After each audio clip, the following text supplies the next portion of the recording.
내일이 성탄절이고 오늘이 성탄 이브 또 주일이기도 합니다.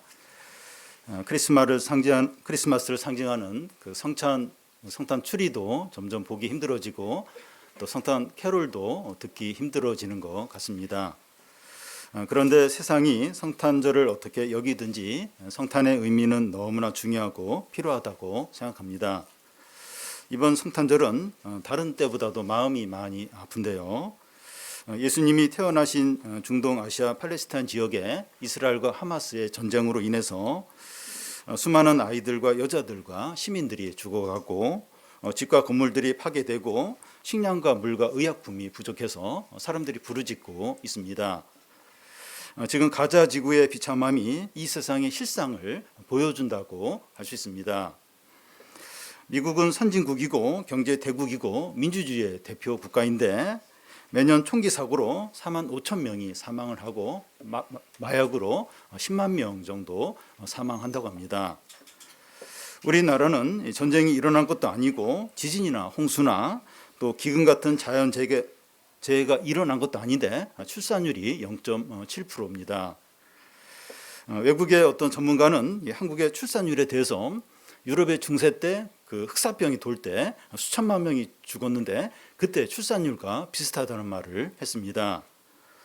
사람들이 살기가 너무 힘들고 미래가 불안하니까 아기를 낳지 않으려고 하는 겁니다. 이 세상이 살기가 너무 힘든 곳이 되어가고 전쟁과 범죄와 제약과 고통과 슬픔과 절망이 가득한 곳이 되어가는 이유가 무엇입니까? 이건 단순하게 이렇게 외적으로 이렇게 판단하면 안 되고 본질적으로 봐야 합니다. 이 핸드폰이나 노트북이 고장나면 그 제품을 만든 그 회사의 서비스 센터를 찾아가야 하듯이 이 세상 만물과 인간을 창조하신 하나님께 나가야 합니다. 성탄절은 그 하나님의 아들이 사람이 되셔서 어둠과 절망과 죄 가운데 있는 사람들에게 오신 날을 기념하는 날입니다. 이 성탄절은 어느 날보다 가장 의미 있고 중요한 날입니다. 그래서 우리들은 특별하게 준비를 해서 지키고 있습니다. 우리가 방금 읽은 말씀은 예수 그리스도의 찬양시라고 할 수 있습니다. 간단하고 짧지만 영광스럽고 너무나 위대한 시입니다. 예수 그리스도께서 행하신 일과 하나님 아버지께서 예수 그리스도에게 어떻게 행하신 일과 모든 사람과 모든 피조물들은 그 예수님께 어떻게 해야 되는가 하는 것을 말씀하고 찬양을 이제 하는 겁니다. 먼저 그 예수님이 어떤 분인가 하는 것을 살펴보겠습니다. 마태복음이나 누가복음 앞부분에 보면 천사가 마리아에게 나타나서 예수님이 어떤 분인가를 이야기를 이제 해줍니다. 천사가 마리아에게 너가 임신하고 아들을 낳게 되는데 그 아이의 이름을 예수라고 이렇게 지으라고 합니다. 마리아가 나는 남자를 알지 못하는데 어떻게 아이를 임신할 수 있냐고 묻자 성령으로 임신하게 된다고 알려줍니다. 그 예수가 자기 백성을 죄에서 구원할 자라는 겁니다. 그런데 오늘 말씀인 빌립보서에서는 그 예수님이 어떤 분인가 직접적으로 구체적으로 말씀을 합니다. 6절을 같이 한번 읽겠습니다. 그는 근본 하나님의 본체시나 하나님과 동등됨을 취할 것으로 여기지 아니하시고, 예수님은 근본 하나님의 본체시라고 하는데 무슨 말인가 하면 예수님은 근본적으로 하나님과 같은 분이라는 겁니다. 여기 하나님과 동등됨을 취할 것으로 여기지 않는다고 했는데 하나님과 동등하다는 거죠. 예수님은 하나님 아버지와 비교해서 영광과 능력과 거룩과 권세에서 동등합니다. 순서가 이제 하나님 아버지가 먼저고 예수님이 그 다음 순서가 차이가 날 뿐이지 그 외에 어떤 차이는 그 두 분 사이에 나지 않습니다. 결론적으로 말하면 예수님은 하나님이십니다. 그래서 예수님은 하나님 아버지가 어떤 분인지 보여줍니다. 예수님의 제자 중에 하나가 하나님 아버지를 보여달라고 이렇게 예수님께 말해요. 근데 예수님이 나를 보는 게 하나님 아버지를 보는 것이라고 말씀했습니다. 요한복음 1장에서도 아무도 하나님 아버지를 본 사람이 없지만 아버지의 품속에 있는 예수님이 하나님을 나타내셨다고 이제 말합니다. 그러니까 하나님은 눈에 안 보이잖아요. 근데 예수님이 하나님 어떤 분인가 하는 것을 잘 보여줍니다. 지금으로부터 2023년 전 중동 아시아 이 베들레헴 마을관에서 태어나신 아기가 3대 성인 중에 한 분, 보통 그 사회책, 역사책에는 그렇게 말하는데 3대 성인 중에 한 분이 아니라 하나님이셨습니다. 그가 그곳에서 우리처럼 먹고 마시고 그렇게 하시다가 십자가에 돌아가 십자가에서 죽으신 겁니다. 우리는 오늘 기념하는 예수님이 하나님이시다 하는 걸 분명하게 알아야 합니다. 그런데 예수님은 하나님과 동등됨을 취할 것으로 여기지 아니하셨다고 이제 하는데 그게 어떤 것인지 7절 8절에서 설명을 하고 있습니다. 한 절씩 교대로 읽겠습니다. 오히려 자기를 비워 종의 형체를 가지사 사람들과 같이 되셨고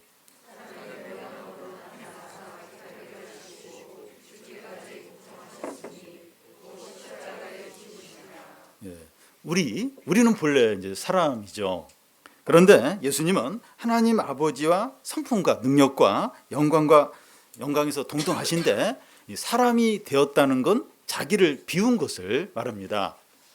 기업 CEO가 이제 경제 사정이 안 좋으니까 자기보다 젊고 유능한 그 직원에게 이제 경영권을 넘겼을 때 이 CEO 입장에서는 마음을 비웠다 이렇게 할 수 있는데 이제 비슷한 겁니다.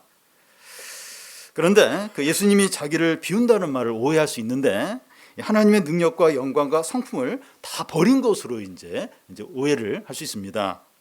만약에 그렇다면 예수님은 하나님이 아니라 단지 이제 사람일 뿐이죠. 그래서 이 자기를 비운다는 말은 예수님이 자기를 낮추셔서 사람이 되신 것을 의미합니다. 예수님은 외모만 사람이 되신 것이 아니라 100% 사람이 되셨습니다. 그래서 예수님은 완전한 하나님이고 완전한 인간이셨습니다. 같은 사람인데도 같은 처지와 입장에 있지 않으면 상대방을 잘 이렇게 이해하지 못하는 경우가 많습니다. 예를 들면 이 주변의 가족 중에 그 자살한 유족이 있다면 어떻게 이제 위로를 해야 합니까? 참 어려운 부분입니다.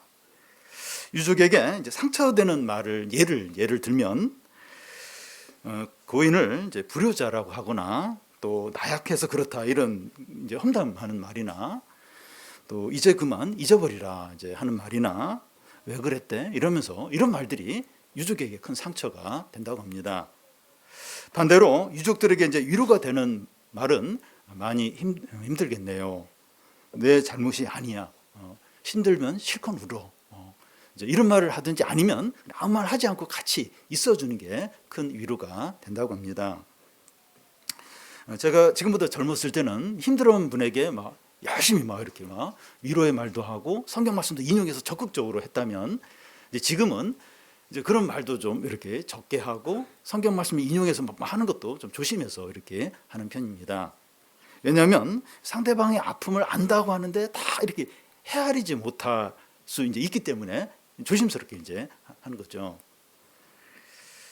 그런데 예수님은 어떤 분입니까? 완전한 하나님이시고 완전한 인간이세요. 무슨 말인가 하면 우리의 염려와 불안과 두려움과 고통과 슬픔과 절망과 아픔을 다 이해하고 아십니다. 우리가 힘들어하는 것 중에 예수님이 이해하지 못하는 거 하나도 없습니다. 이 청소년이나 젊은 청년들이 부모에게 자기 어려움을 이야기하기보다는 친구들에게 자꾸 이야기를 많이 하는 편입니다. 왜냐하면 그 부모님은 모른다는 거예요. 이게 세대 차이도 많이 나고 그래서 이해를 못하니까 이야기를 안 하려고 하는 거죠. 근데 하나님에 대해서도 이제 그렇게 이제 생각을 하는 겁니다. 하나님은 나를 잘 이해하지 못할 뿐만 아니라 야단치고 잔소리하고 하지 말라고 죄다고 이제 그렇게만 이제 하신다는 거죠. 그런데 우리가 기억해야 될 것은 예수님은 청소년 시기, 청년 시기, 장년 시기를 다 거쳤고 우리의 고민과 갈등과 염려와 두려워하는 것을 너무나 공감을 잘하십니다. 우리 성경을 읽어보면 얼마나 이렇게 공감을 잘하시는가 하는 것을 알 수 있습니다. 히브리서 4장에 보면 우리에게 있는 대제사장 예수는 우리의 연약함을 동정하지 못하실 것이 아니요 모든 일에 우리와 똑같이 시험을 받으셨다. 그렇게 되어 있습니다. 예수님이 우리와 똑같은 사람이 되셨다는 게 얼마나 위로와 소망이 되는지 모릅니다. 그래서 우리는 도움을 받기 위해서 은혜의 보좌에 담대히 나아가야 됩니다. 이런 상황을 하나님이 아실까? 하나님 이런 데 관심도 없을 거야. 또 이해를 못 하실 거야. 그렇지가 않다는 거예요. 은혜 보좌에 담대히 나아가서 다 이야기하는 거죠. 또 표현을 못해도 다 주님은 다 아십니다. 그리고 그 기도 응답을 하시죠. 또한 예수님은 자기를 비워서 사람이 되셨을 뿐만 아니라 십자가에 죽으셨습니다. 8절을 우리 같이 한번 읽겠습니다. 사람의 모양으로 나타나사 자기를 낮추시고 죽기까지 복종하셨으니 그 십자가에서 죽으심이라. 로마의 유명한 키케로는 그 십자가형은 가장 참혹한 사형 제도이기 때문에 폐지돼야 된다. 이렇게 말할 정도로 십자가형은 아주 비인간적인 사형 제도였습니다. 그럼에도 불구하고 예수께서 십자가에 달려 죽으셨는데 그 이유는 모든 사람의 죄를 짊어지고 하나님 아버지의 심판을 받아서 사람들의 모든 죄가 용서가 되고 의롭게 되고 영생을 얻도록 하기 위해서입니다. 예수님이 사람이 되신 것만 대단한 일이죠. 굉장히 겸손해진 거예요. 자기를 비운 거죠. 근데 그걸로는 이제 사람의 죄 용서가 안 되는 겁니다. 이 죄 용서를 위해서 이제 구약 시대에는 수많은 짐승을 이제 하나님께 제물로 드렸는데 그와 같이 흠없는 제물이신 예수님이 십자가에서 속죄 제물로 드려져야 사람들의 죄가 단번에 영원히 완전히 용서가 이제 되는 겁니다. 예수님이 사람으로 세상에 오신 이유도 십자가에 달려 죽으시기 위해서라고 할 수 있습니다. 예수님은 내가 이렇게 세상에 온 것은 섬김을 받으려고 한 것이 아니라 섬기려 왔고 자기 목숨을 속죄 제물로 드리기 위해서 오셨다고 이렇게 하셨습니다. 그리고 실제로 그렇게 하셨어요. 예수님의 모든 활동 사역이 그 십자가 죽음에 딱 집중이 돼 있어요. 아니 왜 그렇게 부정적이고 왜 그렇게 죽으러 오셨을까? 그 이유가 무엇입니까? 죄가 각 사람의 인생을 망가뜨리고 사람과의 관계를 다 깨뜨리고 세상을 전쟁과 범죄와 어둠이 가득한 곳이 되게 했기 때문입니다. 이게 죄가 그러니까 여러 가지 외적인 문제가 있는데 진정한 원인은 죄가 한 사람의 인생도 망가뜨리고 사람 관계도 다 깨뜨리고 세상을 범죄와 전쟁과 미움과 고통에 가득한 곳으로 죄가 이제 만들었기 때문이죠. 그런데 예수 그리스도가 십자가에서 죽으심으로 사람의 모든 죄가 용서가 되는 거예요. 그러면서 죄의 권세가 깨트려지는 겁니다. 그리스도의 십자가가 죄와 사망과 사단을 이겼습니다. 그러니까 예수님 십자가에 죽으셨는데 그 죽음을 통해서 죄와 사단과 사망을 이기신 게 이제 되는 겁니다. 예수님이 베들레헴에 태어나셨을 때 이 천사들이 그 들에서 양을 치는 그 목동들 앞에서 그 하늘에는 영광, 땅에는 평화라고 막 노래하고 찬양을 했어요. 그게 가능한 이유가 예수 그리스도의 십자가 죽음 때문입니다. 이 죄 문제가 해결이 그래야 세상에 이제 평화가 이제 오는 거죠. 그리스도의 십자가가 세상 사람들에게 미련해요. 혐오스럽고 약하게 보이지만 우리들에게는 그게 얼마나 영광이 되고 능력이 되고 또 자랑이 되는지 모릅니다. 예수 그리스도의 십자가 때문에 성탄절이 의미가 있어요. 그리고 기뻐하고 찬양하게 되는 거죠. 그러니까 예수님 오신 것만 해도 너무 귀해요. 우리를 공감하고 낮아지시고. 그런데 그게 전부가 아니라 십자가의 죽으심으로 성탄이 진짜 의미가 있는 거예요. 그래서 우리가 진짜 기뻐하고 찬양을 하는 거죠. 이제 크게 다른 한 부분을 이제 살펴보겠는데요. 지금까지는 그 예수님에게 이러한 일을 살펴봤다면 이제는 하나님 아버지가 예수님께 어떻게 행하셨는가 하는 것을 살펴보겠습니다. 예수님은 자기를 비워 사람이 되시고 자기를 낮추어 십자가에 죽기까지 순종을 했습니다. 그런데 반전이 있어요. 반전이 있습니다. 9절을 같이 한번 읽겠습니다. 이러므로 하나님이 그를 지극히 높여 모든 이름 위에 뛰어난 이름을 주사. 이러므로 하면서 반전이 있습니다. 예수님은 자신을 지극히 낮추어서 십자가에서 죽기까지 순종을 했어요. 그냥 죽으셨어요. 그런데 하나님 아버지가 그를 지극히 높이신 겁니다. 하나님 아버지는 예수님을 어떻게 지극히 높였습니까? 모든 이름 위에 뛰어난 이름을 주셨습니다. 구약에서 모든 이름 가운데 가장 뛰어난 이름이 야훼, 여호와라는 이름입니다. 성경을 옮겨 적는 서기관들이 성경 옮겨 적다가 여호와라는 이름이 나오면 어떻게 여호와 이름을 이렇게 쓸 수 있냐 이러면서 그 여호와 이름을 쓰지 못하고 아도나임, 그 나의 주님이라는 말로 대신 이렇게 썼습니다. 그래서 그 여호와라는 이름을 대신해서 주님, 주, 로드란 이름으로 그 하나님을 불렀습니다. 주라는 것은 온 우주 만물의 주권자시고 통치자시고 주인이시라는 의미입니다. 하나님 아버지는 예수님이 십자가에서 죽으시고 부활하시고 승천하셔서 하나님 우편에 앉게 되었을 때 그 예수 그리스도에게 주라는 이름을 주었습니다. 그래서 예수 그리스도는 주 로드라고 불리게 되었고, 예수 그리스도 이름 앞에 주 예수 그리스도라고 이제 사도들이나 성도들이 이제 부르게 된 것입니다. 이 주는 온 우주와 이 세상과 우리의 삶의 주권자이시고 통치자이시고 주인이신 것을 이제 말합니다. 수년 전에 우리 성탄절 그 청소년부에서 이 찬양을 했는데 예수 그리스도는 주 하면서 이 주라는 것을 엄청나게 반복을 한 적이 있습니다. 예수 그리스도가 주예요. 주, 진정한 주이십니다. 온 세상과 우리 삶의 진정한 통치자이고 주권자십니다. 11절에 그래서 이제 11절에 하나님 아버지께서 모든 입으로 예수 그리스도를 주라 시인하게 하신다는 거예요. 예수 그리스도에 대해서 이 주라고 시인하는 것은 두 가지로 이루어질 수 있는데, 하나는 믿음으로 주라고 시인하는 것이고, 다른 하나는 마지막 날 어쩔 수 없이 주라고 이제 시인하게 되는 경우입니다. 우리가 예수 그리스도를 이제 주라고 시인할 때 우리에게 어떤 일이 일어납니까? 우리가 이제 믿음으로 예수님이 주십니다, 이렇게 이제 그렇게 인정하고 시인할 때 어떤 일이 일어나죠? 우리의 모든 죄가 용서가 되고 사망에서 생명으로 옮겨지게 되고 하나님의 자녀가 됩니다. 예수님이 주십니다, 주님이십니다, 구원자십니다, 이렇게 고백을 하면 하나님의 자녀가 돼요. 우리의 모든 죄가 용서가 됩니다.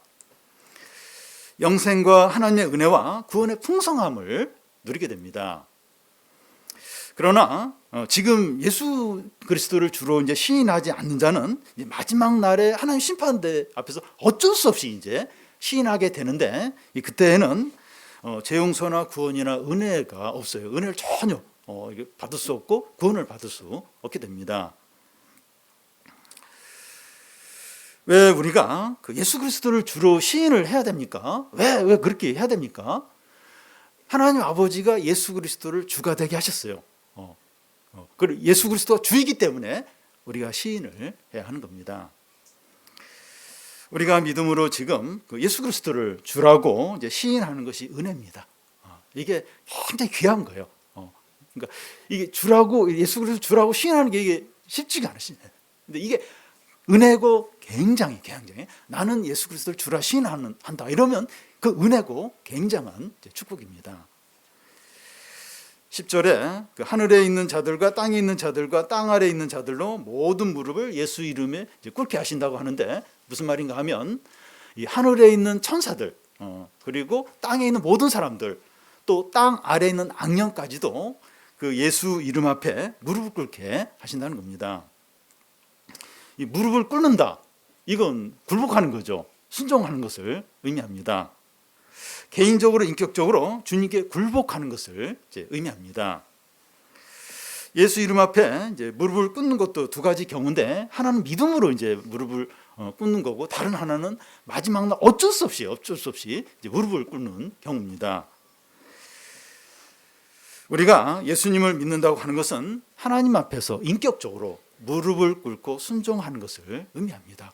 예수를 믿는다. 그러니까 주님의 이름 앞에 무릎을 꿇는 거죠. 순종을 이제 하는 걸 이제 말합니다. 부자 청년은 예수님께 나와서 무릎을 꿇고 영생을 얻으려면 어떻게 해야 되느냐 물었는데, 그 외적으로는 무릎을 꿇었는데 마음은 무릎을 꿇지 않았어요. 예수님께서 그 너의 그 재산을 가난한 자들에게 이렇게 나눠주고 나를 쫓으라 할 때 안 따라요. 굴복을 안 했어요. 외적으로는 무릎을 꿇었는데 마음은 굴복을 하지 않은 거죠. 예수님을 안 믿는 거죠. 세상에서도 이 자기보다 높은 지위나 또 어떤 권위나 실력을 가진 사람 앞에서 이렇게 굴복을 합니다.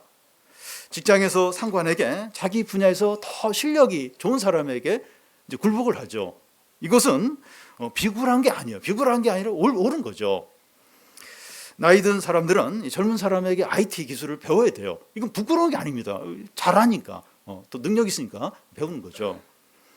그런데 온 우주에 가장 높고 참된 권위와 능력과 영광을 가지신 예수 이름 앞에, 예수님 앞에 굴복을 하는 것은 당연하고 옳은 것입니다.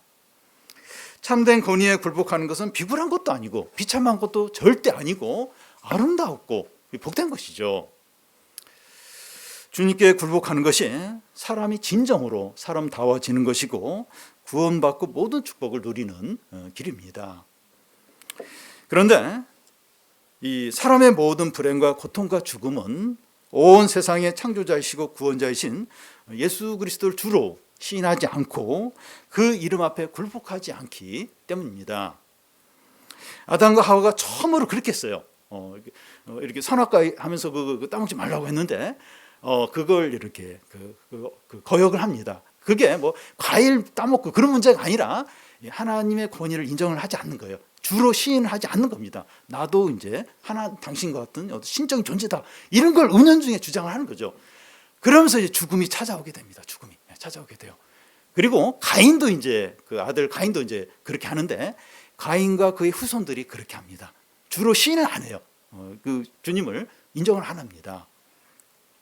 요한복음 1장에 보면 지금으로부터 2023년 전 하나님의 아들이 자기 땅에 왔는데 사람들이 몰라요. 배척을 합니다.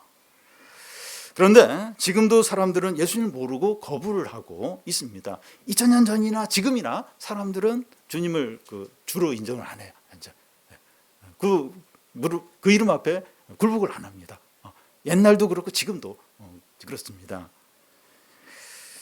성탄절을 제일 신나게 놀고 마음껏 즐기는 한 해의 마지막 연휴로만 생각을 합니다. 그러니까 즐겁게 연휴를 보내면 안 된다. 그 얘기가 아니라 주님께 관심이 없어요. 예수님께 관심이 없고 예수님도 인정하지 않고 거부하고 이게 이제 진짜 문제인 거죠. 여기에 이렇게 하는 것에 세상에 전쟁과 범죄와 온갖 죄악이 가득하고 사람들에게 불행과 고통과 절망과 비참이 가득한 이유가 여기에 있습니다. 경제나 정치 여기에 진정한 원인이 아니라 그 주님을 주로 인정 안 해요. 주님께 굴복을 안 해요. 여기에 이 세상의 모든 고통들, 사람들의 불행들이 여기에 원인이 진정으로 있는 겁니다. 그런데 사람들이 그 예수 그리스도의 이름 앞에 굴복하고 주로 시인함으로 하나님 아버지께 영광을 돌리게 됩니다. 우리가 성탄절을 맞이해서 하나님을 높이고 영광을 돌리기 원한다면 다 원하죠. 그렇다면 주의 이름 앞에 무릎을 꿇고 굴복을 하고 주로 시인을 해야 합니다. 그럴 때 주님이 영광을 받으시죠. 우리가 이제 준비한 그걸 이제 이렇게 발표하는 행사를 갖게 되는데 주님 앞에 굴복하고 주의 이름을 시인하는 그런 고백으로 해서 주님께 영광이 되기를 바랍니다. 이제 우리는 내 중심, 성공 중심, 자식 중심이 아니라 예수 그리스도 중심이 되어야 됩니다. 우리의 삶이나 가정이나 교회나 온 세상이 예수 그리스도 중심이 되어야 됩니다. 왜냐하면 예수 그리스도가 주권자예요. 통치자예요. 온 세상을 만드시고 다스리시는 주이십니다. 주. 하나님 아버지가 예수 그리스도를 주가 되게 하셨어요. 그래서 이 세상이나 또 교회나 우리의 삶이나 가정이 예수 그리스도가 중심이 되어야 되죠. 그래서 우리에게 제일 중요한 관계가 누군가 하면 힘 있는 사람이나 돈이 많은 사람이나 재능이 많은 사람이 아니라 예수 그리스도입니다. 왜냐하면 예수 그리스도가 온 세상의 주권자이고 다스리는 분이기 때문이죠. 근데 이 사람들 관계는 다 좋아요. 괜찮은데 이 하나님 관계는 안 좋아요. 하나님 관계에만 문제가 있어요. 하나님을 인정 안 하고 안 믿고 있어요. 그렇다면 그 사람은 제일 위험한 가운데 있는 겁니다. 왜냐하면 온 세상의 주인이시고 다스리는 분하고 관계가 안 좋아요. 그렇다면 진짜 두려워야 되죠. 형통하고 모든 게 잘 되고 그걸 복 받고 그럴 기대를 할 수가 없는 거죠. 그래서 제일 중요한 분이 그 예수님과의 관계입니다. 하나님과의 관계예요. 그리고 그분이 우리의 삶의 중심이 돼야 하는 거죠. 근데 자꾸 몰아내요. 이렇게 하나님을 몰아내고 인정 안 하고 우리끼리 좀 잘해보자. 그렇기 때문에 세상이 이렇게 많은 고통과 범죄와 불행이 이제 있는 겁니다. 그리고 예수 그리스도가 온 세상의 주이시기 때문에 지나치게 걱정을 하지 않아야 합니다. 세계적으로 보면 두 곳의 전쟁이 진행 중에 있는데 언제 끝날지 아무도 모릅니다. 전쟁의 영향으로 우리나라뿐만 아니라 세계 경제가 점점 더 많이 어려워지고 있습니다. 이상 기후로 혹한이나 혹염이나 이 기근이나 홍수나 태풍 같은 자연재해가 자주 일어나고 있습니다. 우리나라가 이 가계빛이 폭발 직전이라고 하는 아주 위험한 상황에 있고 출산율이 세계 최저여서 미래가 참 이렇게 부정 어둡고 이 남북 관계가 점점 더 대결 국면으로 치닫고 있습니다. 우리는 경제적으로 쪼들리고 직장에서 은퇴할 시기가 다가오고 나이든 병든 부모님을 모셔야 합니다. 세계나 우리 사회나 우리 자신을 보면 염려가 많고 미래가 불안하죠. 그런데 우리에게 소망을 주고 위로를 주는 것은 예수 그리스도가 온 세상과 우리 삶을 다스리신다는 겁니다. 주님이 허락하지 않으면 우리 사회나 우리 가정이나 우리 자신에게 아무 일도 일어나지 않습니다. 예수님이 주이십니다. 예수님이 다스리기 때문이죠. 염려되고 두려울 때마다 예수 그리스도가 주이심을 기억하고 붙드시기 바랍니다. 우리에게 더 소망이 되고 위로가 되는 것은 우리 주님이 승리를 하셨다는 사실입니다.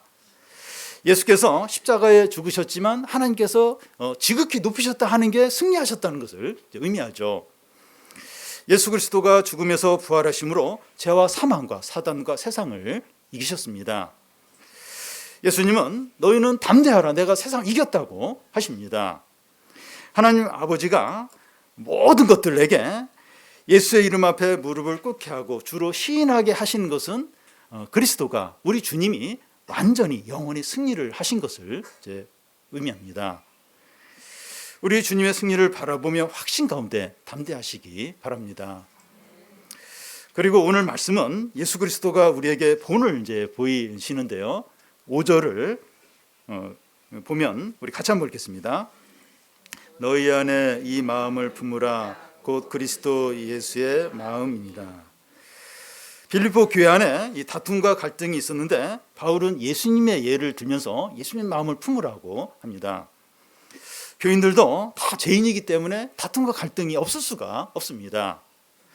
다툼은 교회뿐만 아니라 가정 안에도 있고 사람이 모인 곳은 어느 곳에나 다툼이 있고 세상 가운데 다툼이 더더욱 심각합니다. 나라끼리 다투는 게 전쟁이죠. 그래서 이런 다툼이 그치고 평화가 임하도록 우리에게 필요한 것은 예수님의 마음을 품는 겁니다. 예수님 마음이 어떤 것이냐 하는 것은 예수님께서 어떻게 행하신 걸 보면 알 수가 있어요. 사람의 행동을 보면 그 사람의 마음이 어떤가 알 수 있는 것과 같습니다. 예수님은 자기를 비워서 사람이 되시고 자신을 한없이 낮춰서 십자가에 죽기까지 순종을 했습니다.